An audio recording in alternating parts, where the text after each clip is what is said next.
Hello friends, welcome to innovative faculty training programme Kota app में आपका फिर से मैं एक बार और स्वागत करता हूं। और मैं आपका दोस्त विजय बघेल फिर से एक आज नई सीरीज के साथ में आया हूं आपके साथ में। हम आज 5 से 10 मिनट एक नए छोटे से एक नए टॉपिक पे भी हम डिस्कस करेंगे। बट सबसे पहले मैं आपसे रिक्वेस्ट भी करता हूं कि आप हमारे इस YouTube चैनल को सब्सक्राइब भी कर लें। अपने जो परिचित हैं, जो इस फील्ड में करियर बनाना चाहते हैं, उनको भी सजेस्ट करें, क्योंकि innovative faculty training programme Kota ये आपको ट्रेनिंग भी करवा रहा है और साथ में आपके प्लेसमेंट को भी असिस्ट करता है। तो आप अगर अपना करियर बनाना चाहते हैं तो आप हमारे इस चैनल को जरूर सब्सक्राइब करें और जो नए नए वीडियोस जो आते हैं आप उनको देखें। हमारा जो एक्सपीरियंस है वो शेयर करें, क्योंकि हमारा जो एक्सपीरियंस है इतने दिन से पढ़ाने का, वो एक्सपीरियंस हम डायरेक्टली आप लोगों के साथ शेयर कर रहे हैं इस चैनल पे। तो कैसे टॉपिक को इनिशिएट करना है, कैसे आपको डेमो प्रिपेयर करना है, कैसे आपको सब्जेक्ट कंटेंट प्रिपेयर करना है, ये हम कंटिन्यूअसली इस पे बताते चलते हैं। तो आइए अब मैं अपनी जो सीरीज है आज की उसको शुरुआत करता हूँ। तो मैंने जैसे पिछले वीडियोस में जो बताया था मैंने कि कैसे डेमो प्रिपरेशन करना है, कैसे आपको रिटन टेस्ट चैलेंज कैसे फेस करना है, ये इन सब के बारे में मेरा वीडियो हुआ है। और अगर आपने उन वीडियोस को नहीं देखा है तो प्लीज आप चैनल पे जाके उन वीडियोस को देखें। एंड आपको वो मोटिवेट भी करेंगे और आपको ये भी बताएंगे, उन वीडियो से आपको ये भी पता चलेगा कि कैसे हम रिटन टेस्ट को क्लियर करें और कैसे डेमो का प्रिपरेशन करें। तो अब आते हैं हम फिजिक्स में। एक्चुअल में फिजिक्स में देखे जाए तो आपके पास काफी कुछ चैप्टर्स हैं, काफी कुछ टॉपिक्स हैं, लेकिन कौन सा टॉपिक डेमो के लिए हमको लेना चाहिए, डेमो के लिए कौन से टॉपिक को हम सिलेक्ट करें, ये भी बहुत इंपॉर्टेंट पार्ट होता है। तो डेमो के लिए हमें उस टॉपिक को लेना चाहिए जिसमें आपके पास बताने के लिए काफी कुछ है, आपके पास में बोर्ड वर्क करने के लिए काफी कुछ है, और जो क्रॉस क्वेश्चनिंग होती है उस पे आप ना उलझो। तो मेरा तो ये सजेशन है भाई कि कभी भी आपको क्रॉस क्वेश्चनिंग में नहीं उलझना चाहिए, और उसके लिए आपको इन डेप्थ नॉलेज चाहिए सब्जेक्ट की। इन डेप्थ नॉलेज कैसे आएगी? आपकी स्टडी से आएगी। तो आप प्रिपरेशन करें भाई, 2 से 3 महीने का टाइम ले, 4 महीने का टाइम ले, लेकिन आप सब्जेक्ट कंटेंट को अच्छे से प्रिपेयर करें ताकि आप क्रॉस क्वेश्चनिंग से आप बच सकें। तो फिर भी मेरा जो सजेशन है कि डेमो के लिए आप उन टॉपिक को सिलेक्ट करें जिसपे बोर्ड वर्क में करने के लिए काफी कुछ होता है, एक्सप्लेनेशन के लिए काफी कुछ होता है। हम ऐसे टॉपिक सिलेक्ट ना करें जिसमें हम एक्सप्लेन ना कर पाए। बट जब आप धीरे धीरे एक्सपीरियंस गेन करने लगोगे तो आप ये ऑब्जर्व करोगे कि फिजिक्स में ऐसा कोई टॉपिक नहीं है जिसको आप डिटेल में एक्सप्लेन ना कर पाओ, लेकिन वो आता है एक्सपीरियंस के साथ में। जब आप 4 से 5 साल बच्चों के बीच में रहोगे, हर दिन 4 से 5 लेक्चर लोगे, तो फिर न्यूटन्स फर्स्ट लॉ को भी आप 4 दिन पढ़ा सकते हो। न्यूटन्स फर्स्ट लॉ को भी आप 4 दिन पढ़ा सकते हो, है ना। आप जानते हैं न्यूटन फर्स्ट लॉ में बस एक स्टेटमेंट है और 5 से 10 मिनट या 15 मिनट पढ़ाते हैं, उस चीजें हम आगे निकाल देते हैं। बट मैं ये जो बोल रहा हूँ कि भाई आप न्यूटन्स फर्स्ट लॉ को भी आप 4 दिन पढ़ा सकते हो, लेकिन ये आता है एक्सपीरियंस से। तो डेमो के लिए खासकर आपको उन टॉपिक को सिलेक्ट करना है जिसमें आप काफी कुछ बोर्ड वर्क कर सकते हैं। तो ये मेरी सजेशन है। बट मैं यहाँ पे आज जो शॉर्ट वीडियो है मेरा, उसमें मैं आपको डिस्कस कर रहा हूँ कि इंटरनल फोर्स और एक्सटर्नल फोर्स को कैसे समझते हैं, या बच्चों को आपको कैसे एक्सप्लेन करना है। या मान लो इंटरव्यूअर ने या फिर जब आप डेमो दे रहे हैं उस टाइम पे किसी ने पूछ लिया कि सर इंटरनल फोर्स है और एक्सटर्नल फोर्सेस कैसे हैं, तो कैसे एक्सप्लेन करेंगे। तो मैं इसको एक एग्जांपल के थ्रू आपको बताता हूँ internal forces and external forces के बारे में। सो लेट अस सी। मैं यहाँ पे बनी बनाए डायग्राम भी ले सकता था, बट उसमें मजा नहीं आता है, इसलिए मैं यहाँ पे डायग्राम बनाते हुए फिर आपके साथ में एक्सप्लेन भी कर रहा हूँ। तो एक सिंपल सा एग्जांपल हम ले रहे हैं। यहाँ पे हमारा टॉपिक का नाम है internal forces and external forces. मैं यहाँ पे टॉपिक का नाम नहीं लिख रहा हूँ क्योंकि थोड़ा सा एक स्पेस का भी पार्ट है। So internal forces and external forces को समझने के लिए यहाँ पे मैंने एक सिस्टम कंसीडर कर रहा हूँ। एंड दिस सिस्टम इज एक बॉक्स और ये एक कंप्रेस्ड स्प्रिंग है and now it is another box, ये दूसरा बॉक्स हो गया। एक का मास m1 ले लिए हमने, एक का मास m2 ले लिए and suppose the surface is smooth, मैंने सरफेस को स्मूथ ले लिया and the spring is compressed. Natural length of spring is L not और x आपने इसमें कंप्रेशन ले लिया है, तो this is the compression on spring. और चलो मैं यहाँ पे एक फोर्स इस पे लगा देता हूँ, so this is the applied force on M1 block.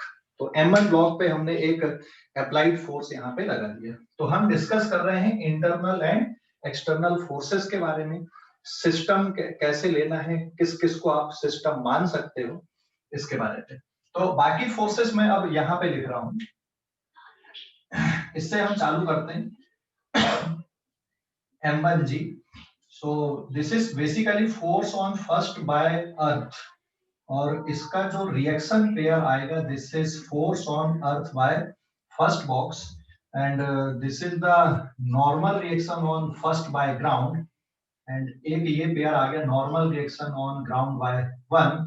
फिर क्योंकि स्प्रिंग कंप्रेस है तो स्प्रिंग बॉक्स को इधर पे धकेल रही है, the force is force on one by spring और बॉक्स स्प्रिंग पे राइट साइड पे फोर्स लगा रहा, force on spring by one. यहाँ पे स्प्रिंग इस बॉक्स को राइट साइड में पुश कर रही है, force on two by spring और बॉक्स स्प्रिंग पे फोर्स लगा रहा, force on spring by to.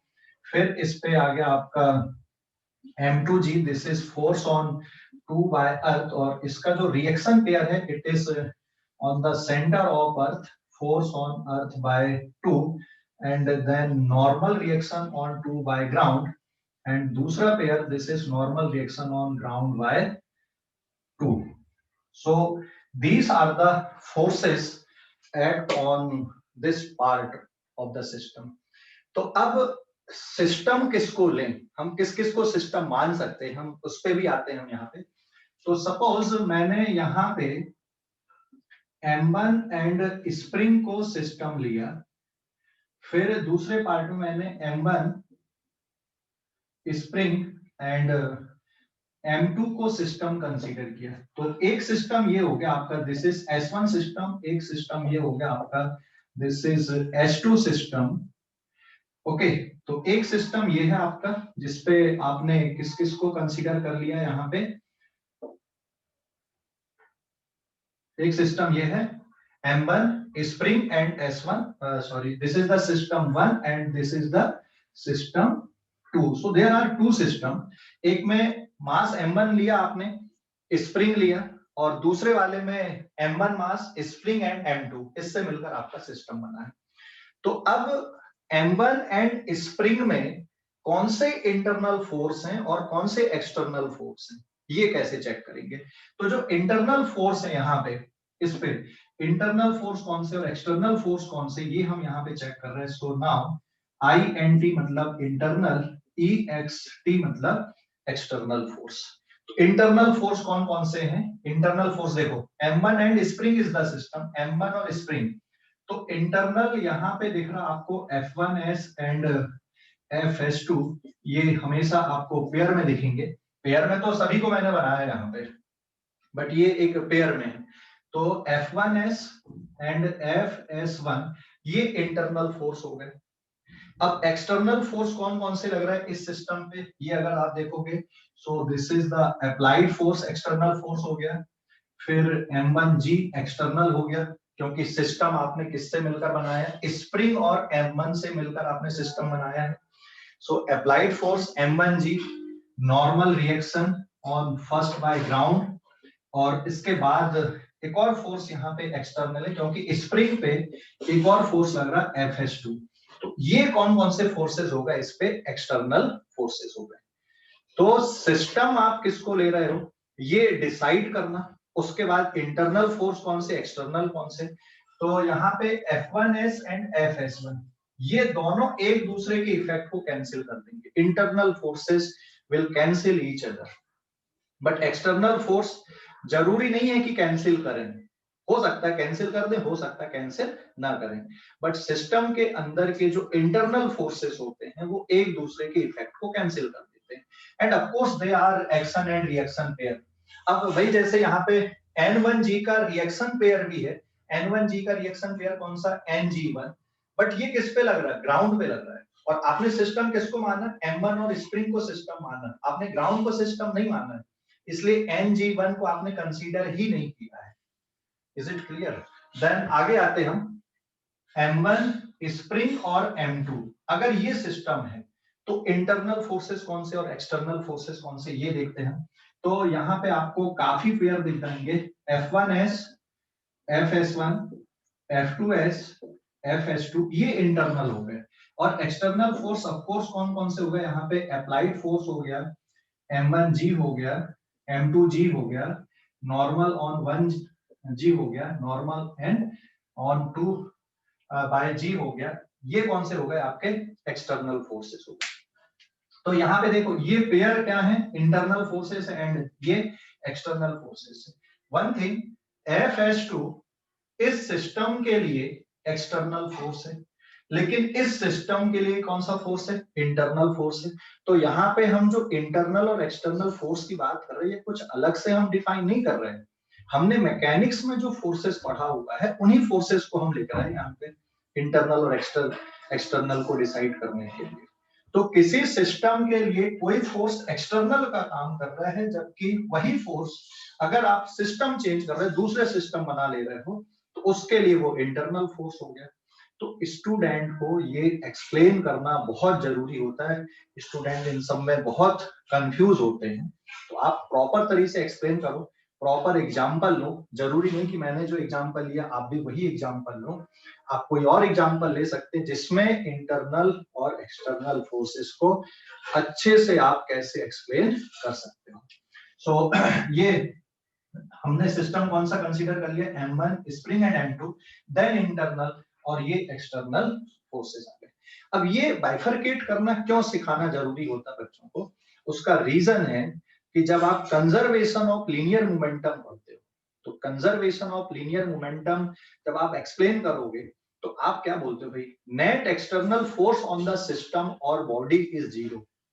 तो फिर वहां पे आपको ये बहुत काम में आता है, क्योंकि अगर बच्चों ने या फिर इंटरनल और एक्सटर्नल फोर्सेस आप किसको ले रहे हो ये नहीं सीख पाया है, तो फिर वो कंजर्वेशन ऑफ लीनियर मोमेंटम में उलझ जाएगा।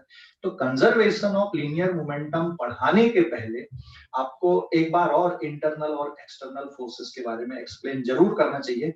हो सकता है कि यहाँ पे कभी कभी कोई न्यूटन्स लॉ एक्सप्लेन करते टाइम भी इंटरनल और एक्सटर्नल फोर्सेस को एक्सप्लेन कर देते हैं, but conservation of linear momentum के एक्सप्लेनेशन के पहले इस टॉपिक को पढ़ाना बहुत जरूरी होता है। तो मैं भी आपको इस तरह से ले रहा हूँ, यहाँ पे एक ब्रीफ में हमारा डिस्कशन चल रहा है। अगर मान लो मैं यहाँ पे M2 को और स्प्रिंग को सिस्टम मान लूं, suppose this is the third system, and तो फिर M2 और अगर स्प्रिंग सिस्टम है तो इंटरनल फोर्स कौन सा हो जाएगा आपका, F2S, एंड देन FS2 आपका इंटरनल हो गया। एक्सटर्नल, अब applied force is not the external force, M2G is the external force, N2G is the external force, and एक और फोर्स यहाँ पे आएगा, this is force on spring by 1।